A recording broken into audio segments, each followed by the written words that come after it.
Praise lord, దేవుని స్తోత్రం, హల్లెలూయా. Hosanna YSS ministry పరిషత్ తరపున మీ అందరికీ శుభాభివందనాలు. ఉదయకాల దేవుని చేత ప్రభు మిమ్మల్ని నింపి తృప్తిపరచునుగాక. ఆమేన్. ఉదయకాలం వేళ దేవుని వాక్యాన్ని ధ్యానం చేద్దామండి. యెషయా గ్రంథము 60వ అధ్యాయము 20వ వాక్యం. నీ సూర్యుడు ఇంకను అస్తమింపడు, నీ చంద్రుడు క్షీమింపడు, యెహోవాయే నీకు నిత్యమైన వెలుగుగా ఉండును అనేసి ఇక్కడ రాయబడి ఉన్నది. నీ దుఃఖదినం సమాప్తమగును. ఇక్కడ యెహోవాయే నీకు నిత్యమైన వెలుగుగా ఉండును అన్న మాటని మనం ధ్యానం చేస్తే ఉదయకాలం వేళ దేవుడు నీకు నిత్యమైన వెలుగుగా ఉన్నప్పుడు నీ చీకటి దినములన్నీ వెలుగుగా మార్చబడతాయి.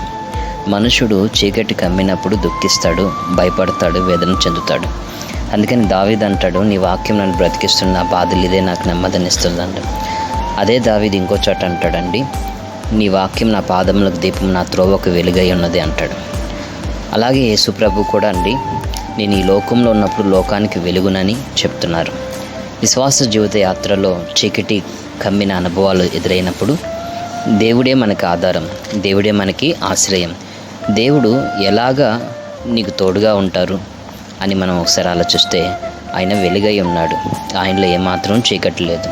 అయితే ఆయన వెలుగుగా తోడుగా ఉండి ఆయన వెలుగైన వాక్యాన్ని మీ ఎదుట పెడతాడు.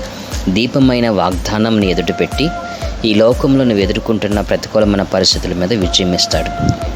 యోహాను సువార్త 9వ అధ్యాయము 5వ వాక్యం చూస్తే, నేను ఈ లోకంలో ఉన్నప్పుడు లోకం నాకు వెలుగునని చెప్పాను. అనగా ఈ లోకంలో యేసయ్య ఉన్నంత వరకు ఈ లోకానికి యేసయ్య వెలుగుగా ఉన్నాడు.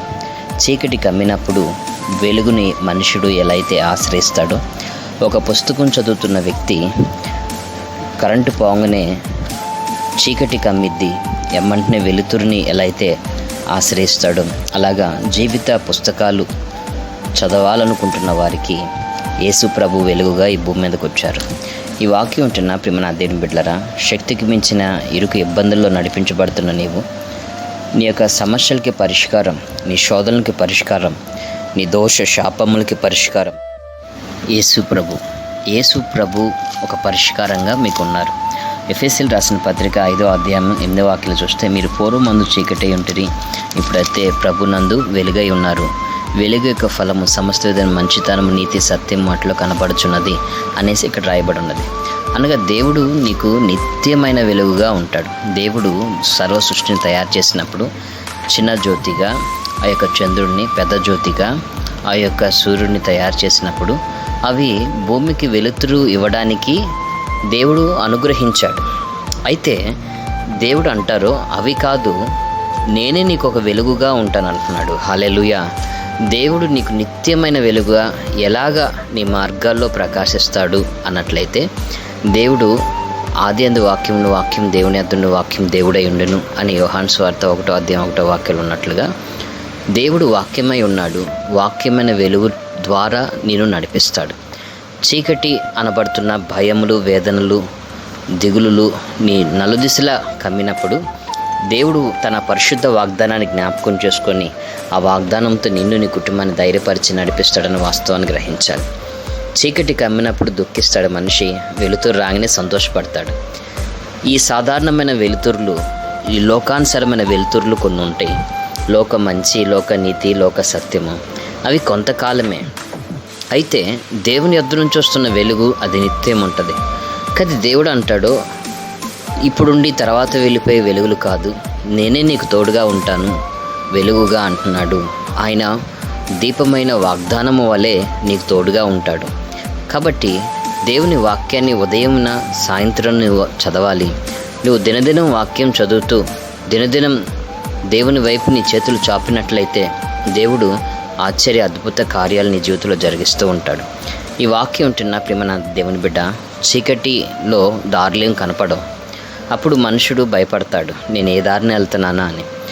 కొన్ని చికాకులు, ప్రతికూలమైన పరిస్థితులు, శ్రమలను బట్టి మనుషులు, మేము ఏ దారిన నడుస్తున్నామో మాకు అర్థం కావట్లేదు, మా అప్పులు ఎప్పుడు తీరుతాయో మాకు అర్థం కావట్లేదు, మా కుటుంబంలో ఉన్న సఖ్యత, ఐక్యత, సమాధానం లేని అనుభవాల నుంచి మేము ఎప్పుడు విడిపించబడతామో మాకు అర్థం కావట్లేదని దుఃఖ చిత్తులై కాలాన్ని దాటుతూ ఉంటారు.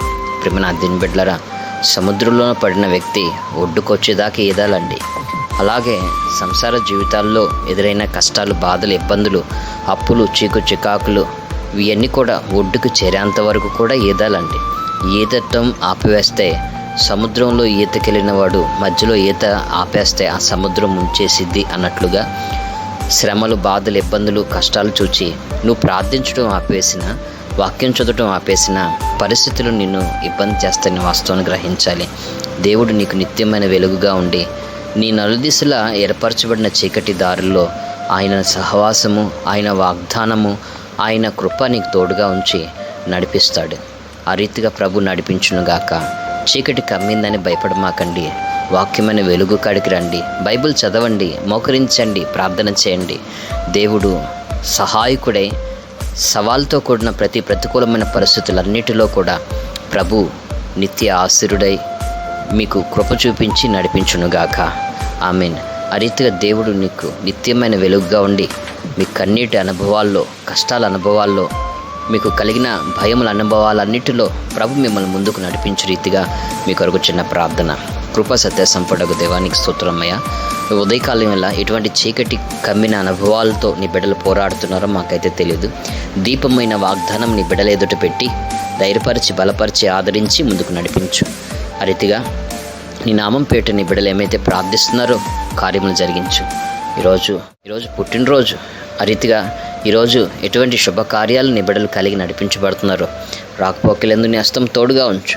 మేలైన ఆశీర్వాదములతో, దీవెనల చేత మిమ్మల్ని నీ బిడ్డలైన వారు నింపి బలపరచమని, ఆ రీతిగా నీ వాక్యము దినదినము చదువునట్లుగా నీ బిడ్డలకు సహాయం చేయమని, నీ కృపా కార్యాలు నీ బిడ్డల జీవితంలో జరిగించమని, అడిగినంతకన్నా అధికమైన ఆశీర్వాద కృపతోటి నీ బిడ్డలైన వారిని నింపి నడిపించమని నజరేయుడైన యేసుక్రీస్తు ప్రశస్త నామములో ప్రార్థిస్తున్నాం తండ్రి.